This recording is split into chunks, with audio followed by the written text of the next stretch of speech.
Non join TGT अभ्यर्थियों के द्वारा काफ़ी अच्छा स्टेप लिया गया है और ये स्टेप काफ़ी ज़्यादा जरूरी भी था, क्योंकि जितने भी मेरिटियस कैंडिडेट थे जिनका सिलेक्शन वैकेंसी रुकने की वजह से हुआ था तो काफ़ी ज़्यादा प्रभावित हो रहे थे। तो इस वजह से ये लेटर लिखना काफ़ी ज़्यादा ज़रूरी है। तो इस लेटर को लिख दिया गया है, जो कि माननीय जो एम.आर. शाह हैं, मुख्य न्यायाधीश सुप्रीम कोर्ट के, तो उन्हें ये लिख दिया गया है। और हालांकि ये बस लिखने से काम नहीं चलेगा, इसके अलावा भी और भी कहीं ज़्यादा प्रयास करने की ज़रूरत है। और ज़्यादा प्रयास करने की ज़रूरत को पूरा करने के लिए आप सभी को एक मंच पर आने की ज़रूरत है। तो इसके लिए हमारी टीम ने एक व्हाट्सएप ग्रुप क्रिएट किया है। तो हालांकि एक व्हाट्सएप ग्रुप का लिंक जो मैंने प्रोवाइड किया था पिछले वीडियो में, तो वो फुल हो गया है और इस वजह से काफ़ी लोग यहाँ पर ज्वाइन नहीं कर पा रहे हैं। तो आप सभी के लिए हिदायत है कि जो भी नॉन ज्वाइन टीजीटी कैंडिडेट्स हैं वही सिर्फ उस ग्रुप में ज्वाइन करें। तो एक और ग्रुप क्रिएट किया जा रहा है, तो इसका लिंक थोड़ी देर बाद डिस्क्रिप्शन बॉक्स में दे दिया जाएगा, या फिर मैं अपने कम्युनिटी पोस्ट में उसे डालने वाला हूं। तो उस लिंक के माध्यम से आप ज्वाइन हो सकते हैं, क्योंकि सुप्रीम कोर्ट में एक साथ आप सभी को एक साथ समायोजित होकर निश्चित तौर पर लड़ने की ज़रूरत है। क्योंकि आपने अभी तक की इतिहास के अनुसार देख रहे होंगे कि जितना वकील यहाँ पर मजबूती तरीके से अपनी बातों को रख पा रहे हैं और उसी के अनुसार यहाँ पर जजमेंट पेश किया जा रहा है, यानी कि बार बार यहाँ पर जजमेंट को मॉडिफाइड किया जा रहा है। तो इससे तो यही स्पष्ट होता है कि जितना बेहतरीन यहाँ पर वकील किया जाए उतना ही ज़्यादा आपके चांसेस हो जाते हैं आपके अनुसार जजमेंट आने की। तो काफ़ी ज़्यादा ज़रूरी है। तो इस लेटर में ये बताने की कोशिश किया गया है कि आखिर हम प्रतिवादी क्यों नहीं बने और आखिर हमारे अधिकारों का हनन जो है आखिर किस तरह से हो रहा है। तो इस बात से अवगत कराया गया है सुप्रीम कोर्ट के जो मुख्य न्यायाधीश हैं एम.आर. शाह को। तो आइए पहले डिटेल से देख लेते हैं। काफ़ी ज़्यादा ज़रूरी भी है, आप सभी को जानना भी ज़रूरी है, क्योंकि आप सभी अपना मन से अपनी गलती को एक्सेप्ट नहीं कर लेना है। क्योंकि जो बाहरी तरीके से जो जजमेंट थोपा गया है बिल्कुल भी सही नहीं है, क्योंकि जो भी फैक्ट पहुंचने चाहिए थे सुप्रीम कोर्ट को, तो वो फैक्ट नहीं पहुंचाया गया है। और जब यहाँ पर नॉन ज्वाइन टीजीटी के बारे में जब बात किया जा रहा था और जो जजमेंट सुनाया जा रहा था, तो बिल्कुल भी क्लेम नहीं किया गया जिस तरह से यहाँ पर सोनी कुमारी के जो वकील हैं उनके द्वारा लगातार क्लेम किया गया कि हम पिटिशनर हैं तो हमारी क्यों नहीं सुनी जा रही है, बल्कि मेन पिटिशनर को नहीं सुना जाएगा तो ये नियुक्ति कैसे पूर्ण हो सकती है। तो उनकी बातों को सुना गया, लेकिन नॉन ज्वाइन के प्रति कोई भी यहाँ पर जो वकील हैं बिल्कुल भी नहीं बोले हैं। और यही कारण है कि उनका ध्यान आकृष्ट नहीं हुआ नॉन ज्वाइन टीजीटी के प्रति। तो यहाँ पर देख सकते हैं कि झारखंड, ये जो विषय है झारखंड स्नातक प्रशिक्षित शिक्षक भर्ती प्रतियोगिता परीक्षा 2016 एवं उच्चतम न्यायालय केस नंबर ये है इसके संबंध में। तो इनका कहना है कि मैं सतीश कुमार पिताश्री जयप्रकाश झारखंड स्नातक प्रशिक्षित शिक्षक भर्ती प्रतियोगिता परीक्षा 2016 का अभ्यर्थी हूँ तथा मैंने झारखंड के गोड्डा जिले से शारीरिक शिक्षा अपना इन्फॉर्मेशन यहाँ तक दिया गया है। और मेन चीज़ की इसमें बात कर लेते हैं कि जैसा आपने 2 अगस्त 2022 के जजमेंट में ऑर्डर दिया था कि एक राज्य स्तरीय मेरिट बनाया जाए, तो प्रत्येक विषय और प्रत्येक कैटेगरी में उसके अनुसार मेरा चयन कर लिया गया था, ध्यान देना है।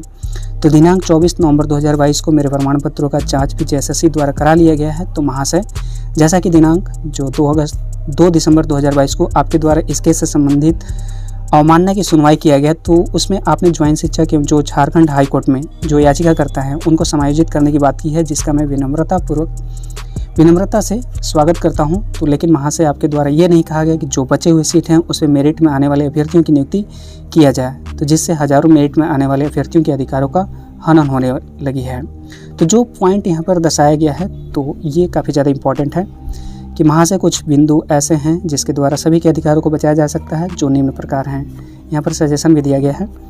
तो विज्ञापन में प्रकाशित सभी लगभग 17,600 सीट पर राज्य स्तरीय मेरिट के अनुसार विषयवार एवं कैटेगरी के अनुसार नियुक्त किया जाए। और जैसा कि विज्ञापन में प्रकाशित था कि 75% सीट सीधी भर्ती द्वारा तथा 25% सीट प्राथमिक शिक्षकों के द्वारा भर्ती किया जाए, लेकिन अगर 25% सीट पर कोई अभ्यर्थी न मिले तो उसे सीधी भर्ती द्वारा भरा जाएगा। एक बात और है कि जब आपने लाइव हियरिंग देखा होगा, या फिर अगर आप हियरिंग देखना चाहते हैं तो HD क्वालिटी में मैंने अपने चैनल पर अपलोड कर दिया है, तो वहाँ से आप देख सकते हैं कि यहाँ पर 2 लोगों की बात नहीं करी गई है। एक तो PRT के बारे में कोई भी चर्चा नहीं करी गई है, और दूसरी बात कि नॉन ज्वाइन के प्रति कोई भी यहाँ तर्क ही नहीं दिया गया है कि आखिर नॉन ज्वाइन के प्रति क्या किया जाएगा, उनके साथ उनका नियुक्ति किया जाना चाहिए या फिर नहीं किया जाना चाहिए। तो इसके पीछे कोई भी तर्क नहीं दिया गया है। तो ये साफ मतलब यहाँ पर प्रतीत होता है कि झारखंड सरकार नहीं चाहती है मैक्सिमम लोगों को यहाँ पर सिलेक्शन कराना। तो जो शिक्षक राज्य स्तरीय मेरिट में नहीं आ पा रहे हैं उनको एवं जो हाई कोर्ट में याचिका करता है उनको अलग से सीट क्रिएट कर समायोजित किया जाए। यानी कि राज्य स्तरीय मान लेते हैं कि जो भी ज्वाइंट टीजीटी कैंडिडेट्स हैं अगर वे राज्य स्तरीय मेरिट में नहीं आ पा रहे हैं तो इसके अलावा जो हाई कोर्ट में याचिका करता है उनको अलग से सीट क्रिएट कर समायोजित किया जाए। और अगर पूरे 17,600 पर राज्य स्तरीय मेरिट बनाई जाती है तो उसमें सरकार को लगभग मात्र ध्यान दीजिएगा सिर्फ और सिर्फ 1,000 सीट बढ़ाना पड़ेगा, जो कि सरकार के लिए कोई ज़्यादा मुश्किल नहीं होगी। तो ये डाटा जब यहाँ पर कपिल सिब्बल जी के द्वारा बोला जा रहा था कि 40,000 सीट क्रिएट करने पड़ेंगे, तो उसका डिफेंस में कोई भी वकील के द्वारा ये नहीं बोला गया कि यहाँ पर पीआरटी की भी सीट है या फिर कई लोग ज्वाइन भी नहीं किए हैं तो उसकी वजह से काफ़ी कम यहाँ पर डीवी परसेंटेज आ रहा है, यानी कि काफ़ी डॉक्यूमेंट वेरिफिकेशन में काफ़ी ज़्यादा लोग अब्सेंट रह रहे हैं, तो मात्र 1,000 सीट के आसपास यहाँ पर क्रिएट करना पड़ेगा। तो इस तरह की बातें किसी भी वकील के द्वारा नहीं कहा गया और यही कारण है कि सुप्रीम कोर्ट के जो जज हैं वो जैसा कहते गए, जो मुख्य वकील वहाँ पर शामिल है, जो मुख्य वकील थे ये कपिल सिब्बल जी, तो उनकी बातों पर सहमति मतलब दर्शाते हुए नजर आए।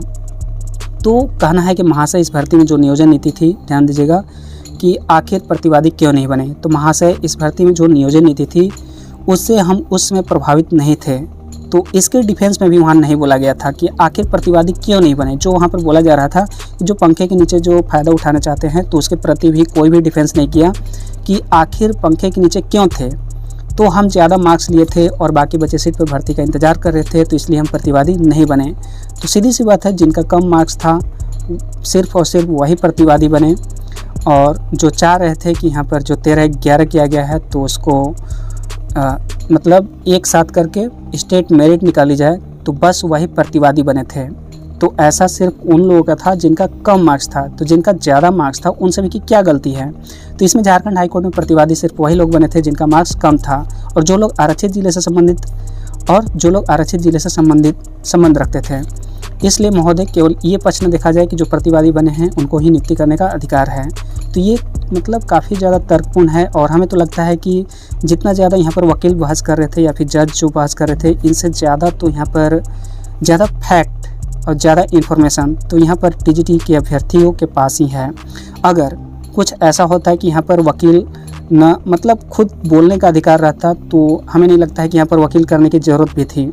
यहाँ पर खुद इतने कैपेबल हैं अभ्यर्थी कि अपनी बातों को बेहतरीन तरीके से सुप्रीम कोर्ट के समक्ष रख सकते थे, लेकिन मजबूरन उनको अधिकार नहीं है तो वकील तो रखना ही पड़ता है और मातृभाषा में बोलने का भी वहाँ नहीं चलन है, तो इस वजह से यहाँ पर वकील रखना पड़ता है और उनको भारी रकम भी पेश करनी होती है।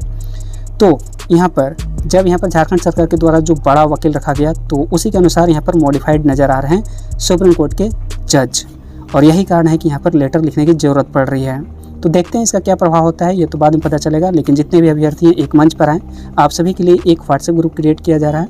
हालांकि एक व्हाट्सएप ग्रुप पूरी तरह से फुल हो गया है, दूसरा व्हाट्सएप ग्रुप क्रिएट किया जा रहा है जिसका लिंक मैं अपने कम्युनिटी पोस्ट में देने वाला हूँ, तो वहाँ से आप जुड़ सकते हैं और इस नियुक्ति से जुड़े पल पल खबर के लिए इस चैनल को जरूर सब्सक्राइब कर लें।